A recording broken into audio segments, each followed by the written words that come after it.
5.16 박정희의 군사 쿠데타. 딸 박근혜는 돌아가신 아버지로서는 그 불가피하게 최선의 선택을 하신 것이 아닌가. 이라고 말했다. 우리 아빠 나빠요. 할 수는 없겠지만 대한민국 정치인이니 논란이 되고 있어서 모셨다. 박근혜의 입 신조어 대변인격을 만들어낸 인양반 이정현 최고위원. 그는 누구인가? 지난 총선에서 지역구도를 타파하겠다고 나선 아름다운 도전의 주인공이다. 이번에 새누리당 지명직 최고위원 됐다. 박근혜는 나의 운명이라고 외치는 중신 이정현. 완전 친박이다. 사당화 논란, 복도정치, 경선룰, 내홍, 경주장학회 등으로 새누리당이 시끄러운 가운데 시끄러워. 새누리당 이정현 최고위원을 모시고 박근혜 후보의 견 한번 들어보자. 네, 그 영원한 박근혜의 입입니다. 박근혜의 대변인. 뭐 다른 분들도 있는 것 같은데, 뭐 조윤선 대변인도 있고 뭐 이런 것 같은데, 저희는 이정현 대변인이 박근혜의 대변인, 뭐 영원한 대변인 같다는 생각이 좀 들었습니다. 이정현 최고위원이 함께 자리했습니다. 안녕하십니까? 안녕하십니까? 네. 월급도 없이 최고위원 돼서 박근혜 위원장, 지금 후보죠. 박근혜 후보의 더 대변인보다도 지금 더 열심히 뛰고 계시는데, 대변해주기 위해서요. 자, 이번에 그 5.16 발언 있잖아요. 제가 볼 때 이제 사적으로는 우리가 이해할 만하죠. 아버지를 욕되게 할 수는 없는 거니까. 그렇지만 5.16 군사 쿠데타는 이제 국민의 어떤 동의하에 딱 결정된 문구 아니겠습니까? 여기에 대해서 어떻게 생각하시는지요? 그래서 저는 지금 그런 역사 논쟁에 이렇게 정치권 매달려야 되는 건가 하는 것에 대해서 좀 네. 다른 생각을 가지고 있습니다. 61년도니까 우리 식으로 하자면 52년 전, 그리고 당사자는 33년 전에 돌아가셨습니다. 그리고 김영삼, 김대중, 노무현, 말하자면 박정희 고 대통령하고 정치적인 대척점에 계셨던 분들이 집권하고 있던 15년 동안, 물론 그 전에도 그랬지만 네. 이 문제들이 수도 없이 다뤄졌었고, 특히 박근혜 위원장이 당 대표 시절에 노무현 정권 시절에는 거의 매일 이 문제를 다뤘습니다. 네. 처음 나온 일이 아닙니다. 마치 처음 나온 것처럼 정치권에서 이렇게 하는데 이유 간단합니다. 박근혜라는 사람이 이제 대선 주자로 나서면서 지난번에 그렇게 많은 얘기를 나눴고 이렇게 했었던 얘기들을 지금 다시 들먹입니다. 무슨 얘기냐면 결국 대선 전략이고 정치적으로 이용하기 위해서 역사를 이렇게 저렇게 재단하고 있다고 하는 그 문제입니다. 그러나 지금 이제 대선을 한 5개월 남겨놓고 정말 어떻게 나라를 이끌어갈 건데, 국가의 미래를 어떤 식으로 견인해 갈 것인가 하는 것에 대해서 이제 얘기들을 나눠야 되는데, 지금 5.16이라고는 역사적인 사건 하나에 이렇게 정치권이 매달려 있다고 하는 것에 대해서, 그리고 이런 논쟁에 빠져 있다고 하는 것에 대해서 저는 그렇게 썩 바람직하지 않다고 생각합니다. 그럼에도 불구하고 박근혜 위원장은 계속 행정체계를 이렇게 바꾸겠다, 보육정책을 이렇게 바꾸겠다, 교육정책을 이렇게 이끌어 가겠다고 계속 국정 운영에 대한 오랜 동안 준비된 비전을 얘기를 하고 있습니다. 네. 그럼에도 불구하고 계속 과거 얘기를 하자고 한다면 글쎄 그분들끼리 하시면 좋겠습니다. 네. 그러니까 좀 미래 얘기를 해야 되고 미래 정책 얘기를 자꾸 해야 되는데, 왜 이미 지금 52살 이하인 분들은 한 번도 경험 못, 52살도 그때 깐난 얘기니까요. 한 60살 넘으신 분들이나 5.16 혁명을 기억할 텐데 그 과거를 가지고 왜 얘기를 하냐, 이런 주장이신데, 자, 어찌됐든 군사 쿠데타에 대해서 따님은 그렇게 박근혜 후보는 얘기할 수 있고, 그 측근들마저 군사 쿠데타가 아니라고 이야기를 하는 분들이, 혁명이라고 얘기하는 분들이 한두 분 거드는 분들이 있습니다. 여기에 대해서 국민이 그 측근들에 대해서 참 한심하다 이렇게 말하는 평론가도 여기 캐도남마에도 많이 있고, 그런데 이 부분에 대해서는 어떻게 생각하세요? 있습니다. 그렇게 하는 비판 맞습니다. 네. 그런데 5.16 그 자체의 행태, 말하자면 군인들이 나와서 진행되고 있는 정권, 진행되고 있는 국정을 중단시키고 새로운 체제를 말하자면 수립한 그 자체가 쿠데타입니다. 그걸 누가 부인합니까? 그 행태 자체가 쿠데타입니다. 문제는 어떻게 평가하느냐고 물었고 그 부분에 대해서 박근혜 위원장과 박근혜 위원장뿐만 아니고 많은 국민들은 측근뿐만 아닙니다. 굉장히 많은 국민들은 말하자면 그 평가에 대해서 다른 얘기를 한다는 그 말입니다. 네. 시대적인 과제가 있듯이 매 시대마다 우리가 건국을 했어야 될, 그 앞전에서는 독립을 했어야 될 시대적 과제가 있고 배고픔을 해결해야 될 과제가 있고 민주화를 해결해야 될 시대적 과제가 있듯이 시대적 상황도 있습니다. 이를테면 지금은 대한민국이 세계 경제 12대 강국이고 6대 수출국입니다. 어떻게 하면 밥을 적게 먹을까? 어떻게 하면 살을 뺄까가 고민인 그런 현 시점의 잣대로 바로 5.16이 일어나던 그 시절의 시대 상황을 돌아가 보면 기하선상, 다시 말하면 봄철이 되면 식량이 떨어져서 굶어 죽는 사람이 나오고 그리고 6명, 7명 난 애들 중에 9살짜리, 12살짜리 딸들을 둘째 딸, 셋째 딸, 넷째 딸을 알지도 못하는 집에 식모로 보내야 되는 그래서 일단 입에 풀칠이라도 해야 되는 그런 시절이 우리도 있었습니다. 그러나 있었죠. 그런 기하선상에 있었던 그런 경제, 그렇게 국민들이 배고픔에 시달리던 그 시절에는 국가 지도자가 지금처럼 이렇게 넘쳐나는 풍요의 시대고 똑같은 잣대로 국가를 운영을 해나갈 수 있었습니까? 다르다고 봅니다. 그 시절에는 그러한 기하선상을 극복하는 경제 리더십이 필요했었고 또 실제로 대통령, 제가 이런 표현을 써서 죄송합니다만 대통령 목을 따겠다고 무장공비 31명이 청와대 앞에까지 쳐들어와서 바로 종로경찰서장이 거기 무장 간첩들에서 총을 맞아 죽는 그런 사태가 일어날 정도로 남북 관계가 안보 면에 있어서 굉장히 위기 상황이 있었습니다. 그런데 지금 어떻습니까? 중공이 중국이 되고 소련이 러시아가 되고 동구권이 전부 개방을 하고 냉전 체제가 완전히 해소가 되어 있는 지금 이 시점에 있어서의 안보관을 가지고 그리고 지금 우리의 무기 체제라든가 우리 군의 여러 가지 전략을 가지고 그 당시에 안보 관계를 지금 잣대로 재면 안 된다고 봅니다. 그 시절에는 그런 리더십이 필요했었고 그렇게 해서 불가피했다고 하는 내용이 나왔고 문제는 많은 국민들이 측근뿐만 아니라 많은 국민들이 참 그때 정말 그때 그런 식으로 해서 조국 근대화라 해서 그때 그런 리더들이 정말 나라를 바로 잡고 이렇게 하지 않았다고 한다면 지금 우리가 이디오피아하고 그 당시 우리하고 거의 국민소득이 똑같았던 이디오피아하고 하나도 다를 바가 없다.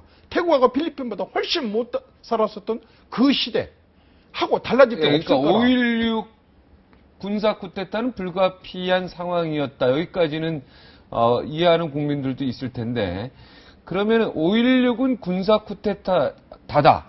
쿠데타다. 이 부분은 우리 이정현 최고위원도 인정하는 거죠. 그렇지 않습니까? 그건 맞습니다. 그건 군인들이 맞죠. 군사 쿠데타는 그래서 많은데 그 논쟁이 그때는 그렇게 최선의 선택이었고 아니, 결국 그러니까 경제 부흥을 일으킨 대통령이 됐다. 이런 저는 얘기죠. 그 논쟁이 구분이 돼야 된다고 생각을 합니다. 구분돼야 된다. 구분돼야 된다고 네, 생각합니다. 용어 정리하고 그 자체는 쿠데타지만 그러나 그 쿠데타로 해서 많은 혁명적인 변화가 일어났고 오늘날 많은 국민들이 그 덕으로 많은 국민들의 풍요를 놓고 누리고 살 수 있는 이런 세상이 됐기 때문에 불가피하다는 표현을 그러니까 썼을 박정희 겁니다. 대통령에 대한 평가하고 박정희 대통령의 군사 쿠데타에 대한 정의하고 이거는 구분돼야 된다 이런 얘기시죠. 그죠? 네, 군사 쿠데타는 맞고. 네, 알겠습니다. 자, 이한구 원내대표의 사퇴 번복. 박근혜 그 복도에서 한마디 한 거. 정돈 의원에 대해서 부결된 거에 대해서 한마디 한 거. 이걸 아주 복도 정치다. 사당화다. 이런 대화가 하잖아요. 자, 여기에 대해서도 또 한 말씀 하시죠. 어쨌든 지지율이 앞서가다 보니까 별의별 말들을 다 합니다. 사당화했다면 애초부터 의원들을 닥달을 해서 부결을 안 시켜야지 맞죠. 자유투표, 크로스보팅을 막겠습니다. 그렇게 해서 그런 결과가 나왔거든요. 그리고 지금 새누리당이 대선을 코앞에 두고 정말 대한민국을 부정하는 사람들과 손을 잡고 있는 그런 집단에게 정권을 내줄 수 없다라고 하는 분명한 인식을 갖고 정권을 재창출해야 되겠다고 하는 강한 의지를 갖고 있는 당이 누구 좋아라고 지리멸렬하게 놔둡니까? 당을. 누구 좋아라고 오합지졸로 당을 놔둡니까? 새누리당은 새누리당 방식대로 대선에 임하기 위해서 화합하고 단합을 하고 그리고 하나로 뭉쳐서 그렇게 가는 것입니다. 복도에서 얘기했다고 하는데요. 복도에서 얘기만 했습니까? 엊그저께 편집인 그 간담회에서 1시간 반 동안 모든 정치 부장들이 정말 가지고 온 사전에 짜지 않은 모든 질문을 1시간 반 동안 했습니다. 그게 복도 정치입니까? 그건 완전히 실내에서 정치부장들을 상대로 1시간 반 동안 짜지 않은 질문에 대해서 있는 대로 성의껏 다 답변했고 거기서 5.16 발언도 나왔었습니다. 네. 그리고 이제 대선 출마를 하는 날도 기자들하고 한 10분 정도 기자들이 기대를 했었었는데 무려 30분 동안 물어볼 거 다 물어봐라 라고 해서 답변했습니다. 무슨 얘기냐면 박근혜라고 하는 사람은 나설 때 나서고 나서지 않을 때 나서지 않은 것을 구분할 줄 아는 분별력 있는 그런 리더십을 보이더라고요. 말해야 할 때 하고 말하지 않아야 될 때 안 하는 절제력을 가진 그런 지도자더라고요. 그렇지 않고 하고 싶은 말 하고 싶지 않은 말 있는 대로 다 쏟아놓고 간디마다 나설 때 안 나설 때 다 나선 정치 지도자들 그분은 그분들대로 그런 행태로 해서 평가를 받고 박근혜라는 사람은 박근혜 방식으로 해서 평가를 받는데 지금 그걸 사당화다 이렇게 얘기를 하는 사람들은 비판을 위한 비판이라고 생각을 합니다. 네. 사당화라고 얘기를 하려고 했다고 한다면은 작년에 새누리당이 완전히 위기 상황에 처해서 정말로 이 지푸라기라도 잡고 싶은 심정일 때 네. 이거 박근혜한테 맡기면 사당화가 된다. 네. 그래서 박근혜한테 맡기면 안 된다. 그 방식대로 하면 안 된다. 이렇게 했었어야 됩니다. 그런데 네. 그때는 어떻게 했습니까? 자진해서 정권을 다 맡겨가지고 한 번만 당을 살려달라고 했고 그 당을 살리는 동안에 그 지구당에 막 유세하고 다니면서 하루에 2시간 잠을 자고 손이 퉁퉁 붓도록 목이 붓도록 이렇게 다닐 때는 아무도 사당하는 얘기 안 했었습니다. 네, 그런데 맞죠. 지금 와가지고 이제 다 살려놓고 이렇게 하니까 몇몇 사람들 자기 옆에 지구당 하나 당선도 못 시키는 그런 사람들이 입만 열면 사당하라고 공격을 하고 비난을 하는데 동의할 수 없습니다. 네. 오합지졸인 당을 이렇게 정리해 놓은 거 이걸 가지고 사당하라 해서는 안 된다. 동의하지 않습니다. 네. 가슴 아픈 이야기가 있었어요. YS가요. 7푼이라 그랬습니다. 이거 내가 볼 때 이거 혹시 박근혜 후보가 이거 얘기 들었을 거 아닙니까? 어찌됐든 신문이든 뭘 보면서 그저 충격받았을 것 같은데 반응이 어땠습니까? 나 너무 궁금한데요. 그게 어디 지금이 처음 하는 일입니까? 그분께서 늘상 하시는 말씀이시고 네. 특히 박근혜 위원장은 인터넷이나 언론을 매일 굉장히 깊이 접하십니다. 그렇기 때문에 따로 보고도 마도 할 것도 없이 그런 내용들은 다 알고 네. 계시고 기분이 안 좋으셨을 것 같아요. 뭐 기분이 안 좋습니까? 그분이 그렇게 말씀하시는 게 한두 번이 아니시고 그러시는데 근데 저희들도 뭐 또 그렇게 보는 사람도 있고 또 그렇게 보지 않는 사람들도 있고 그러니까 뭐 그러려니 해야죠. 네. 나의 운명이라 그랬습니다. 박근혜 후보는 박근혜 위원장 나의 운명. 아니 그 나의 운명은 부인한테 쓰는 용어 아닙니까? 부인이 사모님이 좀 서운해하실 것 같은데 어떻습니까? 사실 나의 운명이란 말은 제가 직접적으로 써본 적은 없습니다. 기자들이 사람들이 쓴 거죠? 기자들이. 기자분들이 그런 식으로 쓰고 이렇게 하는데요. 네. 저는 호남 출신입니다. 새누리당에 들어간 지 28년 됐고 네. 호남에서 17년 동안 3번 출마를 했고 한 번 출마해서 720표를 얻고 정말 피눈물 나게 이날 이때까지 살아왔습니다. 그러나 제가 정치하면서 꼭 해보고 싶은 거 있었습니다. 정말 당당해보고 싶었습니다. 정말 떳떳해보고 싶었습니다. 떳떳한 정치, 당당한 정치. 그래서 누구하고 토론해도 우리 새누리당이 이렇게 하기 때문에 네가 잘못했다 이렇게 얘기할 수 있는 정치를 하고 싶었습니다.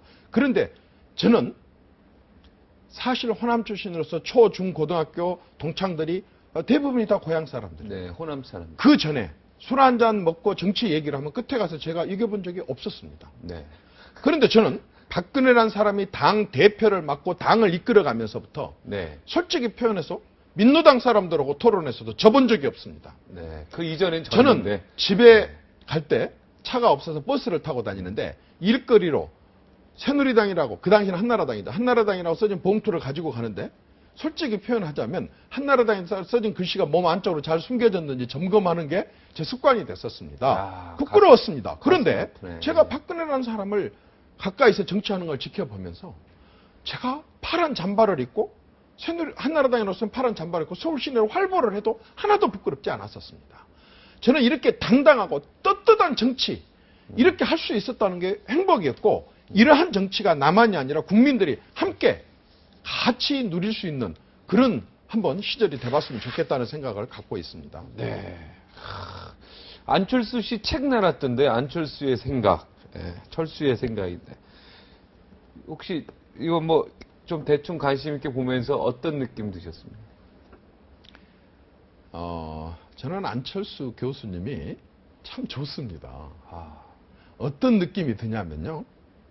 제가 한참 읽을 때에 이혜인 수녀님 책을 읽는다든지, 네. 요즘에 해민 그 스님 책을 읽는다든지 그런 느낌입니다. 이번 책도 내가 네. 책은 직접 안 봤습니다만 인터넷으로 보면서 참 아. 영혼이 맑은 분이신 것 같다. 네. 이분은 참 어떤 그 영혼 치료사 이런 식으로 했으면 참 좋겠다는 생각이 듭니다. 그런데 네, 해민 스님에 비교하고 이러면 엄청나게 그 감동적인. 아니 굉장히 네. 본인 자체가 영혼이 순수하고, 참 순수하고 영혼이 참 맑으신 분 같은 분이다. 느낌이 듭니다. 예. 그런데 저는 네, 이정현 최고위원만에서 드디어 좋은 얘기 나왔습니다. 영혼이 맑으신 분.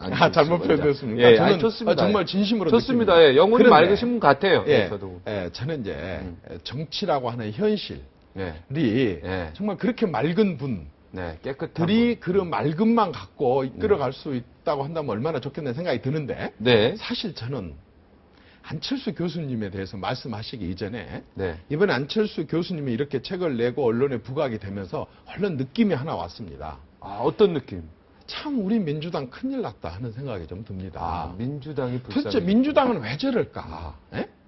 김대중 대통령과 그 이전 그 이후에 얼마나 많은 그 민주당 지지자들이 지켜왔고 특히 제가 3번이나 나가서 떨어졌던 호남 사람들이 92%, 96% 압도적으로 밀어줬던 저 민주당이 도대체 어떻게 됐길래 대선 주자 하나 못 키우고 못 내서 이렇게 외부에서 모셔와야 되고 그 사람이 올뚱말뚱하고 있는 상황에서 저렇게 목을 메고 앉아 있을까? 그냥 한번 돌아봤어요, 내가. 네. 어제 그 글을 보면서 한번 돌아봤는데. 네. 근데 이뿐만 아니었습니다. 자, 손학규란 사람도 모셔다가 대선 주자로서. 이인재란 사람도 모셔다가 다른 당에 있던 사람 모셔다가 또 대선 주자로 삼고 그전에는 김중건이라는 사람, 그전에는 이종찬이라는 사람을 또 포함해서 심지어는 서울시장 박원순 시장도 외부에서 모셔온 사람입니다. 경기도지사로 출마했다 떨어졌었던 유시민이라는 사람도 외부에서 모셔온 사람들입니다. 도대체 민주당이라는 당은 어떤 당인가? 자체적으로 명색이 제1야당이라고 하면서 서울시장감 하나, 도지사감 하나. 김두관 도지사도 사실 무소속이었지 않습니까? 민주당 네. 억지로 모셔다가 민주당으로 만들었지 않습니까? 민주당으로 당선된 거 아니죠? 그러니까요. 그래서 나는 민주당이라는 사람들과 그 조직에 대해서 저 당은 정말 과장된 표현으로 정말 영혼이 있는 당인가 싶습니다. 뭐냐면은 집권을 해서 정책을 펼쳐야 되는데 집권을 할 수 있는 인물 하나를 못 키워서 항상 다른 당에서 꼬다가 시장 도지사를 시키고 대선 주자를 시키고 이렇게 하니 네. 이게 참 많이 걱정이 됩니다. 스카우트 잘하는 것도 또 능력이죠, 뭐. 뭐 능력이라면 능력이겠지만 그렇게 아쉽죠. 예. 어떤 정책이나 이런 것도 호흡을 맞춰서 네. 서로 간에 함께 같이 네. 나갈 때 네. 비로소 정말 그 당에 많은 사람들 지지자들과 생각이 같은 법인데 네. 한 번도 호흡을 맞춰 보지 않은 분들을 꼭 대선 때 잠깐 깜짝 쇼로 이렇게 모셔다가 선거 때마다 모셔다가 이렇게 하는 네, 그런 알겠습니다. 민주당에 대해서 예. 좀 안타까워 보입니다. 네. 저도 안타깝습니다. 박근혜 후보가 눈물을 잘 안 안 흘리다더라, 뭐 이런 얘기죠. 어떻습니까? 가까우서 눈물이 없습니까? 어떻습니까? 저는 많이 봤습니다. 많이 봤는데 네. 자신의 어머니 또 자신의 아버지에 대한 얘기를 할 때 많은 사람들이 웁니다. 옆에 사람들은. 네. 근데 본인은 정작 눈물을 흘리지 않습니다. 제가 한번 물어봤거든요. 네. 정말 대표님은 눈물이 없으세요? 이렇게 답변했습니다. 저는 흘릴 눈물이 없나 봐요. 저는 흘릴 눈물이 없나 봐요. 그 워딩 알아요. 흘릴 눈물이 없어. 너무 많이 울고 흘려서 이렇게 합니다. 거기서 어머니가 나올 눈물이 없다. 어머니가 돌아가셨을 때였는데요.